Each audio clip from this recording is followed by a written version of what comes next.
একটি বছর পরে যখন আবার ওই দিন আসলো, বিশ্বনবী যাকাত উত্তোলনকারী সাহাবী আল ওয়ালিদ ইবনে উকবারে পাঠালেন, ওয়ালিদ যাও, বনুল মুস্তালিকে অনেক যাকাত জমা হয়েছে, অনেক ওট ভেড়া দুম্বার গম পাবা, নিয়ে আসো যাকাতের মাল। ওয়ালিদ রওনা হলেন যাকাত আনার জন্য। প্রতিমধ্যে ওয়ালিদ ভাবে জাহেলি যুগ থেকে বনুল মুস্তালিকের সাথে আমার বংশের কিলাকিলি, অনেক আগ থেকে ওই বনুল মুস্তালিকের সাথে আমাদের শত্রুতা। আজকে যদি আমারে একা পায়, আমারে পিটাই আর সাইজ কইরা ফেলাইবো। এক কাজ করি, না যাই, না যাই বানায় একটা মিছা কথা কই নবীর কাছে। মাঝপথ থেকে অ্যাবাউট টার্ন ফিরে এসেছে, এসে বলি ইয়া রাসূলুল্লাহ যাকাত দেয় না, সব কাফের হয়ে গেছে, আমারে রামদা দিয়া দাবরানি দিছে, আমি দৌড়ে কোন রকম জানে পালায়া বাঁচছি। যেটা বিশ্বনবীরে শোনালো কথাটা হাসানা মিছা? সবাই বলেন কত পার্সেন্ট মিছা? বিশ্বনবী তো রেগে গেলেন, কারণ বিশ্বনবী তো গায়েব জানতেন না যতক্ষণ না আল্লাহ গায়েব না জানাতো, ঠিক কি না? রেগে গেলেন, রেগে গিয়ে বললেন যাও 1200 সৈনিক নিয়ে রেডি হও। খালিদ ইবনে ওয়ালিদ রে বললেন 1200 সৈন্য নিয়ে বনুল মুস্তালিকের উপর অ্যাটাক করো, অ্যাটাক বনুল মুস্তালিক। আল্লাহ কয় নবী পরে অ্যাটাক করেন, ইয়া আইয়ুহাল্লাযীনা আমানু ইন জাআকুম ফাসিকুম বিনাবাইন ফাতাবায়ানু আন তুসিবু কওমান বিজাহালাতিন ফাতুসবিহু আলা মা ফাআলতুম নাদিমিন। পড়েন আল্লাহু আকবার। আল্লাহ বললেন নবী খবরদার পরে অ্যাটাক কইরেন, যে সংবাদ নিয়ে এসেছে ও মিথ্যাবাদী, ওর কথার উপর ভিত্তি করে যদি আপনি অ্যাটাক করেন, আর ওই অ্যাটাকে বনিল মুস্তালিকের কোন মুমিন যদি মারা যায় গো নবী, তাহলে কিন্তু আমি আল্লাহ আপনারে ছাড়বো না। আল্লাহু আকবার। বিশ্বনবী যে সিদ্ধান্ত নিয়ে ফেলছিলেন, আসলে যদি খালিদ ইবনে ওয়ালিদ অ্যাটাক করতো আর যদি কেউ নিহত হতো, এই দায়ভার কি বিশ্বনবী এড়াতে পারতেন? চিল্লায় বলেন সবাই, বিশ্বনবী এড়াতে পারতেন? এজন্য খবরদার, আজ থেকে কোনো সংবাদ শুনলে কি করবেন? ফেসবুকে শেয়ার দিয়ে দিবেন, নাকি দিবেন? কি করবেন? মাশাআল্লাহ, জাস্টিফাই করব। কি করব? জাস্টিফাই করব। আমাদের সমাজে হালাল সিস্টেমে গীবত আছে না নাই? কিভাবে করে? বললে তো গীবত হয়ে যায়, তারপরেও বলি না। বললে গীবত হয়ে গেলে আপনি আর বললেন না। বললে যদি গীবত হয়ে যায়, ওটা বলা যাবে? এরকম বলে না? আসলে কি বলার, বললে তো গীবত হয়ে যায়, তারপরেও একটু বলি। বললে যদি গীবত হয়ে যায়, তারপরে একটু বলবেন, ওটা বলা যাবে না। বিশ্বনবী বললেন মেরাজের রাতে আমি দেখলাম এক শ্রেণীর লোক আঙ্গুলগুলো লোহা দিয়ে তৈরি, তামা দিয়ে তৈরি, ইয়াখদাশুনা ওয়াজুহাহুম ওয়া সুদুরাহুম, ওই লোহার জ্বলন্ত আগুনের আঙ্গুল দিয়ে নিজের গালের গোশতগুলো, নিজের বুকের গোশতগুলো কুড়ে কুড়ে খাচ্ছে। আমি বললাম ভাই জিব্রাইল, মান হুমিয়া জিবরিল, ও জিব্রাইল এরা কারা? সাইয়েদনা জিব্রাইল বললেন হুম আহলুল গীবাতি মিন উম্মতিক, এরা হলো আপনার উম্মতের মধ্য থেকে চায়ের দোকানে বসে বসে যারা একজনের বিরুদ্ধে আরেকজন গীবত করত, তারাই হলো এই লোকগণ। নাউযু বিল্লাহ। রাসূল সাল্লাল্লাহু আলাইহি ওয়াসাল্লাম সাহাবাদেরকে নিয়ে একবার বসা, হঠাৎ করে এক সাহাবী এসে বললেন ইয়া রাসূলুল্লাহ হালাকতু ইয়া রাসূলুল্লাহ, আল্লাহর রাসূল আমি তো শেষ। রাসূল সাল্লাল্লাহু আলাইহি ওয়াসাল্লাম বললেন তুমি শেষ, তোমার আবার কি হলো? তো সাহাবী বলেন ওয়াকাআতু আলা ইমরাআতি ফি রমাদান, আমি রমজান মাসে দিনের বেলায় আমার স্ত্রীর সাথে ফিজিক্যাল ইন্টিমেসিতে চলে গেছে, ভুল করে ফেলছে। আমরা জানি যে রমাদানে আমরা কিছু কাজ করতে পারি না। সিয়ামের সংজ্ঞাই হচ্ছে আসসাওমু হুয়াল ইমসাক আনিল আকলি ওয়া শুরবি ওয়াল জিমাই মিন তুলুইল ফাজরি ইলা গুরুবিশ শামসি মা'আন নিয়া, মানে রোজা হচ্ছে এটা এমন ইবাদত, সূর্যোদয় থেকে সূর্যাস্ত পর্যন্ত না খেয়ে থাকা, কোনো কিছু পান না করা, এবং দিনের বেলায় বিবাহিতরা তাদের স্ত্রীদের সাথেও ইন্টিমেসিতে যেতে পারবে না। এটা যদি কেউ মেনটেন করে, এটা হচ্ছে সিয়াম।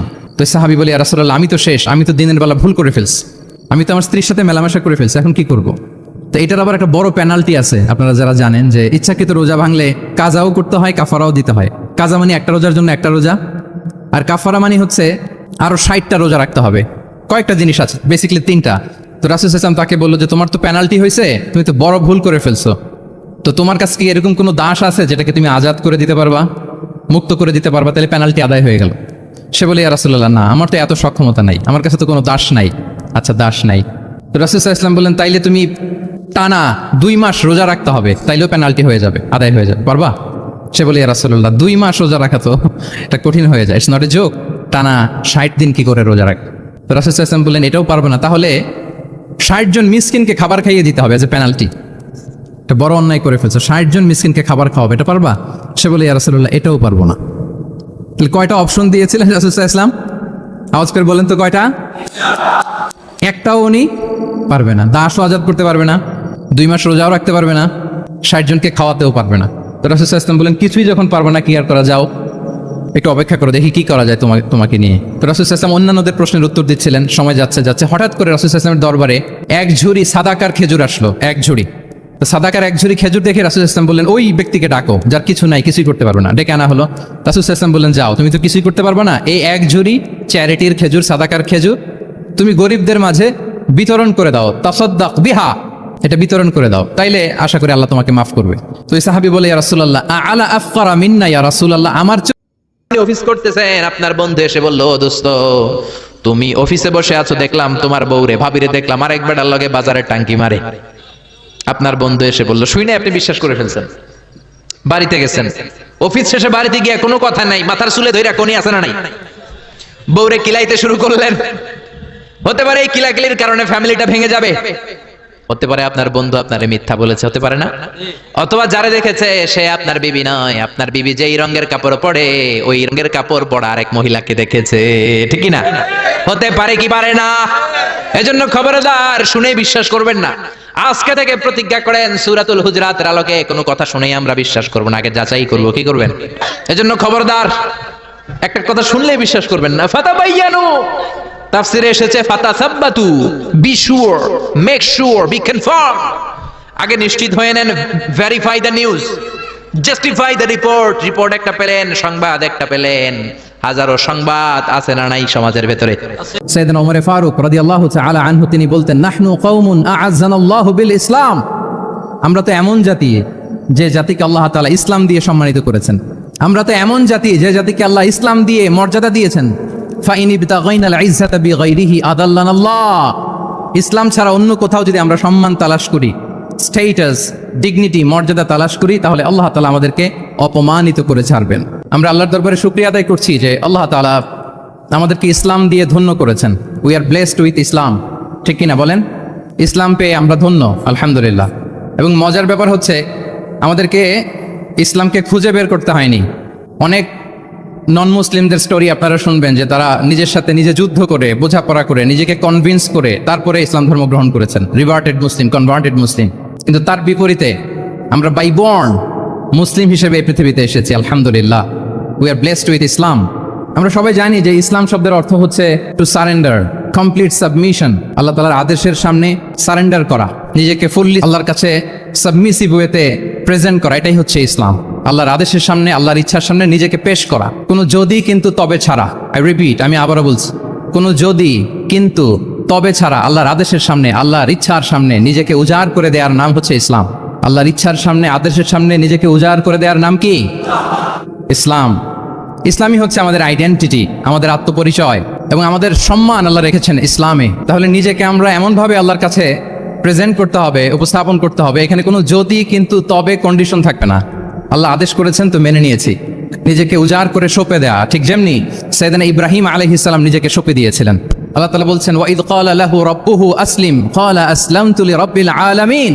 আল্লাহ তাআলা যখন সাইয়েদনা ইব্রাহিম আলাইহিস সালামকে বলেছিলেন যে ইব্রাহিম আসলিম, মানে সারেন্ডার করো, আত্মসমর্পণ করো, তিনি কোনো যদি কিন্তু তবে এগুলোর আশ্রয় নিয়েছিলেন নাকি? বলেন তো না। আসলামতু লিরাব্বিল আলামিন, আল্লাহ আমি সারেন্ডার করলাম, আল্লাহ আমি আত্মসমর্পণ করলাম, আল্লাহ আমার নিজেকে আমি আপনার কাছে সঁপে দিলাম। এটাই হচ্ছে ইসলাম। এবং আমাদের সম্মান, আমাদের স্টেটাস, আমাদের ডিগনিটি, আমাদের মর্যাদা আল্লাহ তাআলা রেখেছেন এই ইসলামের ভেতরে। ওয়ালা তাজাসসু, গোয়েন্দাগিরি করো না, নজর দিও না, ফাঁক ফকর দিও না, আড়ি পেতো না। গ্রাম বাংলা এগুলো আছে না নাই? অনেক মহিলারা এগুলো করে। মা বোনেরা, যাদের কানে আমার মাইকের আওয়াজ যায়, খবরদার, আড়ি পাতবেন না। এশার নামাজের পর আরেক বাড়ির জানলার কাছে যায় কান লাগা রাখে, দেখে কি কয়, আছে না নাই? ছিদ্র থাকলে নজর দেয়, আছে না নাই? তারপর অন্যের ব্যক্তিগত ম্যাটার নিয়ে খোঁজাখুঁজি করে, খবরদার।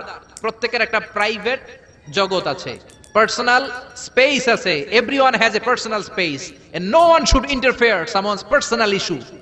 No one should interfere someone private matter. প্রত্যেকের প্রাইভেট ম্যাটার, পার্সোনাল স্পেস বলে কথা আছে, এগুলো নিয়ে খোঁজাখুঁজি করা যাবে। সব শেষে আল্লাহ বললেন, ওয়ালা ইয়াগতাব বা'দুকুম বা'দা, খবরদার একে অপরের গীবত করো না। গীবত আছে না নাই?